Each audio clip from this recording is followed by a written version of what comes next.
जब हम भोजन के साथ भजन चलाते हैं तो वो भोजन जब पचता है तो नस नस में परम पवित्रता और भजन के परमाणु फैलाता है।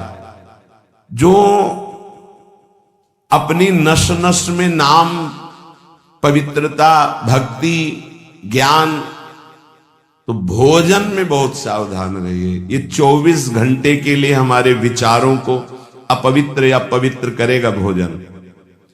यदि आप अपने कुसंग को नहीं त्याग सके, भोजन का सुधार नहीं कर सके, तो भजन में रुचि नहीं होगी। ध्यान रखना, अगर आप हमारी प्रार्थना नहीं मानते हैं तो ये अपराध होगा, आज्ञा का उल्लंघन होगा और वो आपके लिए बहुत ही हानिकारक होगा। पहले आहार शुद्धि करें, बहुत भोजन शुद्ध। बड़ी कृपा है, आकाशवृत्ति से जीवन चलता है, श्री जी को भोग लग करके मिलता है, परम पवित्र है। अब जो बात कह रहे हैं, पाते समय उपास्य देव के सिवा अन्य कोई विचार नहीं रह जाना चाहिए। ये ध्यान उपासक दे। इसीलिए नाम कीर्तन चला दिया जाता है। चलता है नाम कीर्तन, नाम कीर्तन चला दिया जाता है कि आपका मन किसी विषय का चिंतन न करने पावे, नाम कानों में पड़े और चिंतन नाम का हो।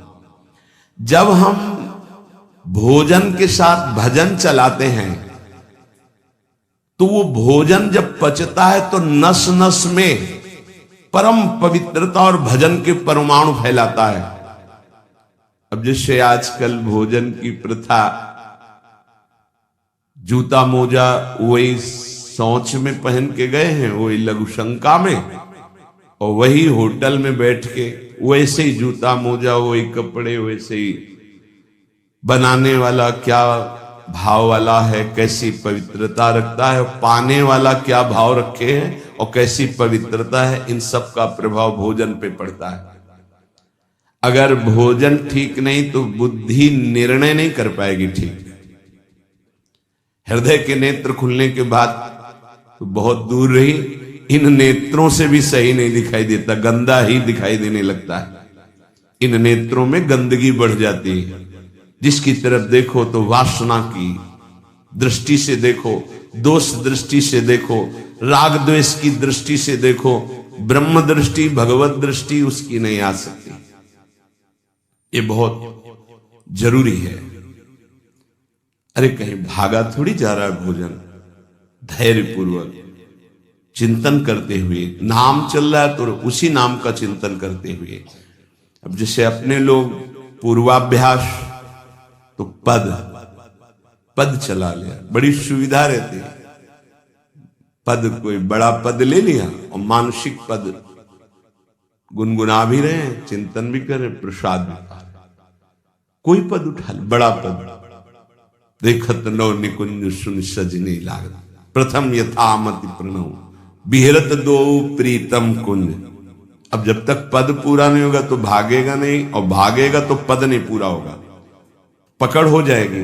अब पद चल रहा है, प्रसाद पा रहे हैं, तो कभी कभी प्रसाद पाते पाते आंसू चल रहे हैं, प्रसाद पा रहे हैं, पद चल रहा है।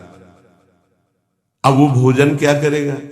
प्रसाद नस नस में जाकर भागवतिक भाव संचरित करेगा। अब आप प्रसाद पा रहे हैं, किसी द्वेषी का चिंतन कर रहे हैं, गुस्सा आ रही, अब नस नस को वो क्रोध से युक्त करने वाली वृत्ति पैदा करेगा। आप प्रसाद पा रहे हैं, कोई काम चिंतन कर रहे हैं, वही प्रभाव आपके अंदर पड़ेगा। हमारी पद्धति रही है प्रसाद पाने की, चाहे जितना पवित्र हो, पर भोजन पाने के पहले हाथ पैर धोए गए, कुल्ला किया गया, पवित्र हो करके फिर वहां बैठ करके। पद्धति थी, आसन, पीढ़ा, चटाई बिछा दी गई, पवित्रता पूर्वक बैठे, भोग सामने आया, भगवद अर्पित प्रसाद है तो जय जयकार और कीर्तन करके पा रहे हैं। अगर वो ऐसी जगह से मिला है, भगवद अर्पित नहीं है, तो अपने सामने 1 मिनट रुक कर भगवद अर्पित करते हैं, फिर जय जयकार इष्ट की, गुरुदेव की, भगवान नामों की गूंज करके फिर पाते। वो प्रसाद हमारे हृदय में पवित्र भाव पैदा करेगा, भजन बढ़ेगा। भजन से ही हृदय के नेत्र खुलते हैं, भजन से हृदय के नेत्र, और हृदय के नेत्रों से ही प्रियालाल का दर्शन होता है, प्रियालाल का लीला चिंतन होता है।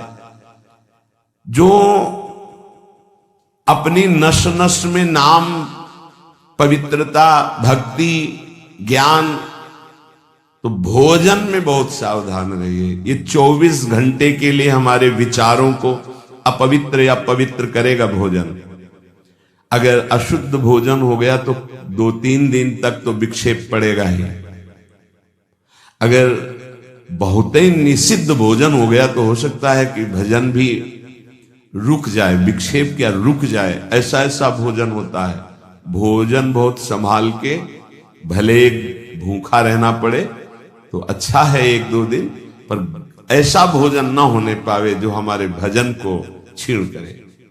प्रायः जब श्री जी की शरणागति दीक्षा दी जाती है यहां, तो पहला कि तुम्हें 11 माला गुरु मंत्र के तो करने ही हैं, दूसरा 12 पद चतुरासी जी के पढ़ने ही हैं पक्का, तीसरा तुम्हें उस रसोई से कभी भोजन नहीं पाना है जिसमें मांस बना है, जिसमें मांस रांधा गया है।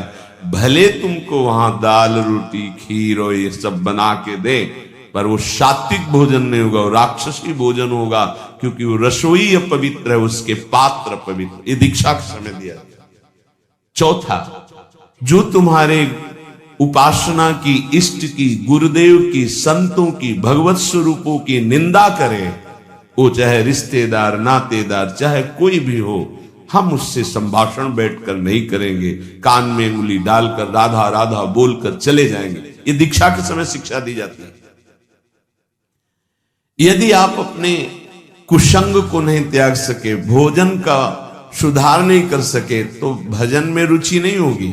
ध्यान रखना, हम जैसा अन्न पाते हैं वैसा मन बनता है, जैसा मन होता है वैसे ही चिंतन होता है।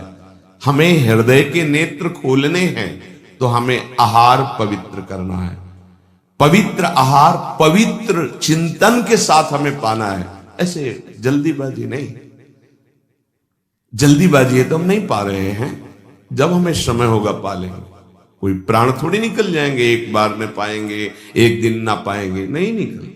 कई दिन भोजन न पाने पर भी ऐसा नहीं होता कि प्राण निकल गए। बड़ी सामर्थ्य है, प्रभु ने सामर्थ्य दी है। उपासक सावधान रहे, कहीं प्रसाद पाते समय कोई ऐसा दृश्य, ऐसी वार्ता न कर बैठे जो भजन में बड़ी हानि पैदा कर दे। जैसे आप मोबाइल रख लिए और आप ऐसे दृश्य देख रहे हो जो आपका सर्वनाश करने वाले हो, भोजन पा रहे हो, तो आप निश्चित समझ लेना, निश्चित भ्रष्ट हो जाओगे, आगे नहीं बढ़ पाओगे, गिर जाओगे। भोजन के समय यदि आपका मन पद में नहीं लग रहा, भजन में नहीं लग रहा, तो जैसे यंत्र है आपके पास, तो चतुरासी जी लगा दीजिए, सत्संग लगा दीजिए। आपका चिंतन बनना चाहिए भागवती, कोई गलत चिंतन नहीं। और अगर कोई पास बैठा है तो वार्ता नहीं होनी चाहिए। भोजन के समय वार्ता निषेध है, वो वार्ता का समय नहीं, वो एकाग्रता पूर्वक पूरे 24 घंटे के लिए हम अपने विचार पावन करने के लिए बिल्कुल मौन होकर के भगवत चिंतन या भगवत श्रवण करते हुए प्रसाद पाए। आप सब आज से ये नियम ले लें, केवल परोसने वाले की आवाज सुनाई देनी चाहिए। श्री जी का प्रसाद जो आप परोस रहे हैं उसका उच्चारण करते हुए आपको प्रसाद, रोटी प्रसाद चाहिए तो वो पूछ सकते हैं। इसके अलावा पाने वाले की आवाज बस जी दे दीजिए, इससे ज्यादा कोई शब्द नहीं आना चाहिए। देखो, अगर प्रार्थना मानोगे तो आप आगे परमार्थ में बढ़ोगे। तो अभी ये भी चिंता नहीं करनी कि हमें तो कोई ज्ञान नहीं है, हमारे अंदर तो अभी बड़े आकर्षण है संसार के, अविद्या है। बिल्कुल चिंता मत करो। नाम जब चल रहा तो जैसे घोर अंधकार रात्रि में है, सूर्य उदय होते ही वो सब नष्ट हो जाता है, ऐसे ही नाम जापक के हृदय का अज्ञान अंधकार नष्ट करने के लिए भगवान नाम सुंदर ज्ञान प्रकाश कर देते हैं। मैं उम्मीद करता हूं कि आज के बाद आप जब भी भोजन करेंगे उस समय भजन अवश्य सुनेंगे, चाहे मोबाइल हो अथवा टीवी, किसी के माध्यम से भोजन करते समय भजन अवश्य सुनिएगा, कल्याण होगा। जय श्री राधा वल्लभ।